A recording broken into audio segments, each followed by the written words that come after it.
if you look over this way, last year they widened all this road from way down there all the way down to here, and they're spending money that they don't have. This is part of Barack Obama's bailout to give workers jobs. If you look up here, we're coming into another construction zone.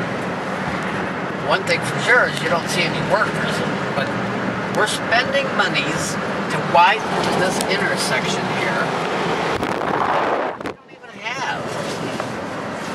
And our government thinks it's okay to borrow money to do these huge projects. You can see they're going to widen.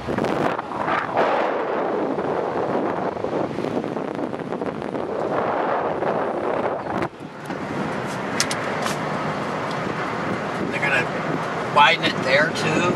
They're putting this blacktop on now.